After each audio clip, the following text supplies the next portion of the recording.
Welcome, Arg. I want to punch myself in the forehead. Sometimes things just go bad, and the world doesn't like us. We're exempt from the toll. You can ask Arg. Also, someone needs to invent a hair tie because this is awful. I know, what? It's windy. Arg Stairs is a comedy adventure about a caveman that invents the first set of stairs in human history. Somebody invented stairs, and we thought, that's an interesting story. Arg Stairs is about betrayal, friendship, sacrifice. It's a little bit of everything. Oh, and it's funny too. A rags to riches story about a caveman that invented stairs is like, what? What do you mean? My producing partner Sean and I were working on another feature film prior to this called Astray. And we needed to clear a path through the woods for actors to be able to get to because we were shooting at the woods at night. There was an uphill section of the trail that needed steps, so it would be easy to climb, and we're digging these steps out of the hillside. It just kind of came to us. Gosh, who invented stairs? There had to have been somebody that invented stairs. This is probably how stairs were invented, someone just digging holes into a hill, and they probably got laid from it. Then came Arg Stairs. A social network style movie about a caveman inventing something, and that something was stairs. And then nothing happened with it because we weren't planning on making it. I'd say a year or two went by before Kyle found himself working as a cinematographer for this farm that did these documentary shorts. It was just, there was a lot of vast landscape around us. There was a lot of beautiful scenery. The resources started to become available, and there would actually be an opportunity to do this with just our own money again. The movie was not written with a low budget in mind. The plan was to shoot this movie like 10 years down the road.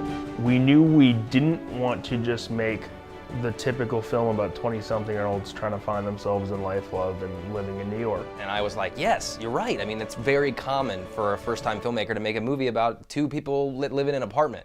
However, looking back, that would have been a smart choice. This was a very ambitious movie. This was a huge project. Kyle did a lot of jobs that would have, I want to say like 20 people more. There are a lot of characters. A feature film that we're shooting over the course of a year, I'd say at the very beginning there was maybe a quarter of the movie that we were confident we could do, and the rest of it we were hoping we could do. The visual layout of the movie is much more commercial, larger in scale. It needed to feel like a micro, low-budget studio picture. It was very difficult. We have extras, we have talent that we have to get. Dozens of parties. Costumes and wardrobe and makeup. I mean, this was a period piece. How are we gonna do that for dozens of extras at 5 different party scenes? Money was a big concern. Along the way, we coined the term pay-as-you-go feature because that's essentially what it was. It was a matter of how much money do we have this week, how much money do we have this month. If you know that you can go and tackle a certain scene that weekend and you have the resources available to you, then go and do it. We could do little bits and pieces here and there, sometimes at night, like after we were working, because we all had full-time jobs. Well, if we just take this really small piece and we just get it done, then we can move on to the next thing and we can get the next little piece done. And it was that way for 2.5 years. It was time to start storyboarding. It was time to start doing pre-production to get this thing up and off the ground.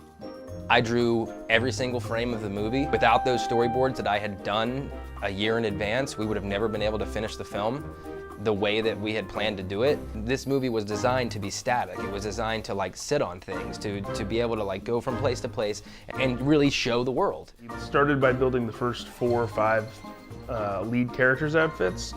As we were making new characters, we would make new outfits for them. We had one big night where there was a lot of extras. We needed about 30 extra outfits put together for this large party sequence. But because those characters are more in the background and not entirely in focus, it worked doing those outfits simply. It was kind of itchy, kind of smelly, never been washed. It was fun. It became a part of me a little bit. I just wish it had shoes. Most of the wardrobe was put together with hot glue guns, which seemed to be pretty effective. It was like a couple of inches of clothing on at all times, and that meant at 3 a.m. when it was kind of foggy and like misty out. It was always very cold. I don't know if you could tell, but I was very cold in most of the scenes. I can remember this time when we were location scouting and we went to a river, and while scouting we stepped on a bunch of wasps. All of a sudden I got stung, and so I didn't know what was happening, so I kind of freaked out.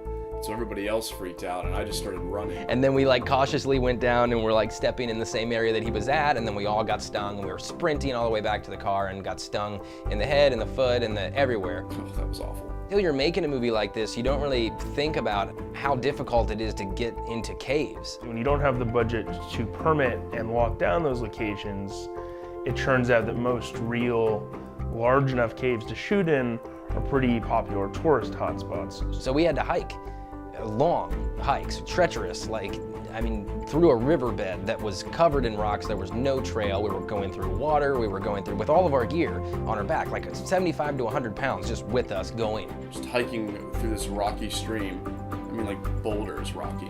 Where we hiked was definitely a little difficult, and I would say I was not the happiest camper. So there were bears, there were big riverbeds and waterfalls. There was a rattlesnake. The caves that we made it to were beautiful. We got to go camping. We couldn't possibly have shot all the cave sequences in that location, so we shot in a garage with brown paper hanging along the walls. A key to that was having distance between the subject and the background so that we could keep the brown paper out of focus.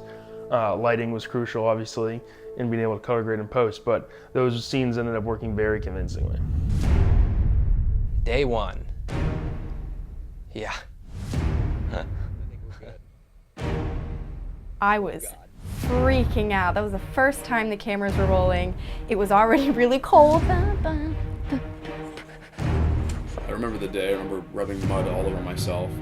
The first day of shooting, we brought every single piece of gear we've ever owned to the shoot. We were the most prepared we ever were. And we got through maybe 2 of 8 pages. And we went many hours past what we had scheduled for. No, it's not. Are you serious? It's 12? And we were running extension cords everywhere. Confusion with lighting. We had almost every light burn out. Our dimmers were breaking. It was exciting, but I was definitely nervous. Never done this before. Yeah, day one, I definitely felt a lot of pressure to create the character. From that first day, you have to make a choice and then stick with it for the next 13 months. We realized really, really quickly that this was going to be a long road. The wind, the rain, the late nights, the shivering. Like the rain gag, yeah, that was interesting, doing multiple takes in the rain. Being on a hillside that was beside a construction site and next to a highway and in between 2 airports. I mean, ridiculous conditions, but that's independent filmmaking. Oh God, it's coming. It's coming. Sometimes things just go bad. This is one of those times. 10% chance of rain.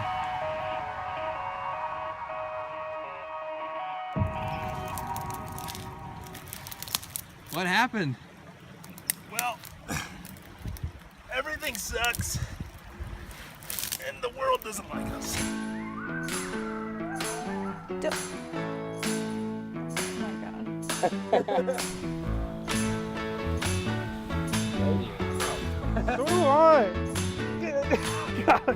Oh my God.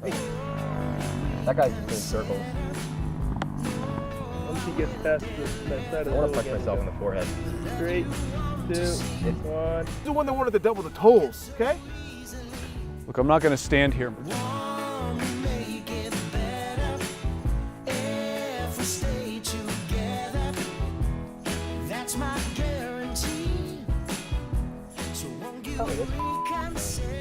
Have to get another mic or just Rolling. 8.1 take 4. In there at all? It's probably a problem right now. Yeah. Oh, it's so delicious. The roll? Thank Okay. Celebrate a new dawn. I'm so sorry. So great, man.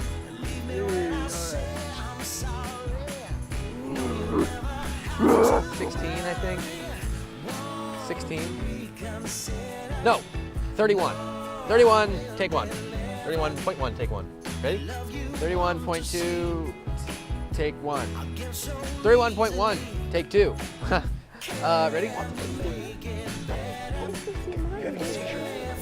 Hey, guys! I'm so happy you're here. Yeah, I mean, this is a small get together. Great.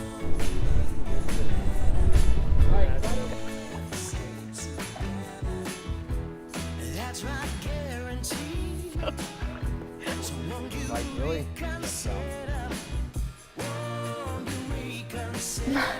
I don't know why, but my stomach would be loud. I don't know if I was hungry or whatever it was, but What happened is that you get rejected. it's so arrogant. It would always make these gurgling noises, and I couldn't hear it, but they could hear it.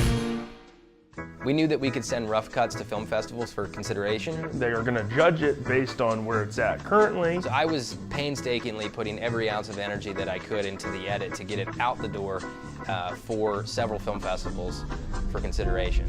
7 of 146. That's how you do me, Arg? I'm a little bit. I'm just playing it for you right now, so. I was thinking maybe we could meet by the lake. It's just a small get together. Can I hear it one more time? Oh, it's good. Being a cave person was mostly walking and then terrible stuff.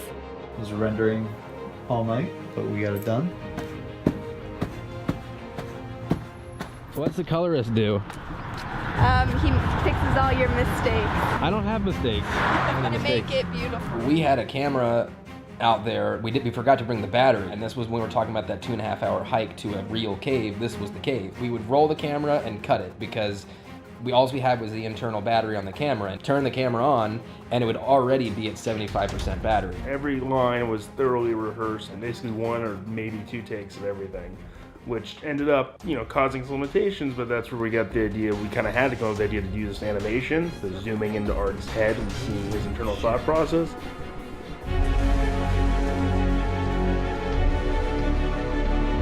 So I'm kind of glad that we had. Oh, I'm so happy. I mean, the find a scene way is around it. ultimately better. Hey, Chris. It's early. It is, isn't it? I mean, we're almost there, right? We almost have a movie. Yeah, man. Almost have a full 90-minute film. Like, today. And yet we're still shooting. We've reached the end of production, yes. Yeah. And we needed to make a dolly. We used a clothes hanger and some pliers and made it work. It dollies. Would you look at that? See that? All right. If all is true, this is the very end. I can't even believe it. I've had an amazing time doing this, and I'm gonna miss it. I'm gonna miss it. You're gonna miss this? I'd do it all over again. What? I would. I know that sounds crazy right now, but I would do it all over again. Can I hug the camera? Just kidding. Oh dear. Let's put the bounce in there. Your musk is extraordinary. What is happening? I know, it's very warm. It's so this cold feels a out. lot better than I did like 10 seconds ago. My hands are freezing. I'm enjoying this. I could take a nap in here. This is your last day. It's the very end. There will be no more. Well guys, what do you say? Haircut? This entire process from conception to production is now coming to a close as we are 4 days away from submission to South by Southwest. Is it like if we get it to them by 12 o'clock? 12 a.m. midnight. By 12 a.m. midnight? We should be submitting Wednesday so that if there's something that goes wrong. Well, Wednesday is what, the 19th? Yes. I don't know if, we won't have everything. Look at that stray hair. I look like awful. We are almost done. We are going to be exporting. We're literally exporting right now. 36 minutes? 3 hours and 35 minutes. We are heading to a friend's house right now. We've spent the past few hours trying to find a really fast Wi-Fi hotspot, and now and I don't know what I'm saying. It's 7.5 gigs, and it's 9 o'clock, and it needs to get out by midnight. It's unlikely. It's very unlikely. Well, it says only an hour and a half right now. You can just get the link. I think you can just get the link. I know. We're gonna make it. The rough cut that we submitted was rough. And, I think maybe we learned a lesson. The rush to get stuff okay for now hindered us in the process of getting it good for later. So, in retrospect, maybe that race against time to meet the festival deadlines wasn't the wisest decision. It stings. It always stings a little bit when your film gets denied from a film festival that you were really hoping it would make it into, but we knew that what we had sent was rough, and we also knew that we had a lot of work to do on the film. Traditionally, once you've finished a film and you achieve picture lock, you're going to send your film off to your sound designer and to your colorist. Technically, once you send it to the sound designer, you're really not supposed to make edit changes. It was kind of a blessing in disguise. Having time away from it and then getting the movie back, I think ultimately ended up making the film better. By the time we got it back after that 6 months of waiting, we just started chopping away. I mean, took 25 to 30 minutes out of the thing. And the film was much stronger because of that. And since then, we've been able to actually get into some film festivals. We've shown at multiple Comic-Cons around the country.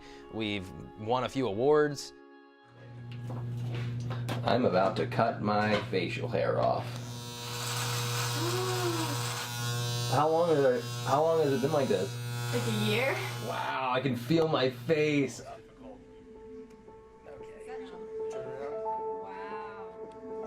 Sean, are you scared? Yes. You're like in a perfect row. Oh my god.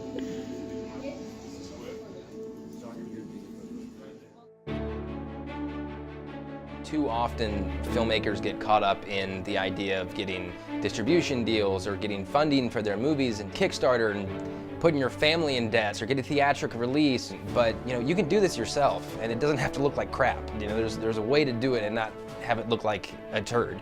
You're never going to be in a place where everything falls in line perfectly and you know exactly how everything's going to play out. And even if you feel like that's the case, you're going to be wrong.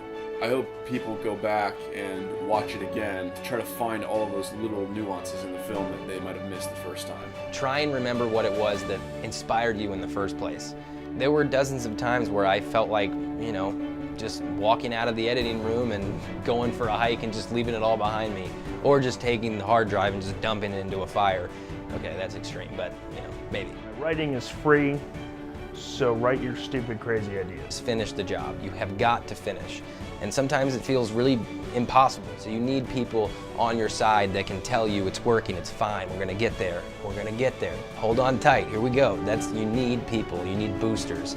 And our team is extremely unique in that way. We're all very lucky.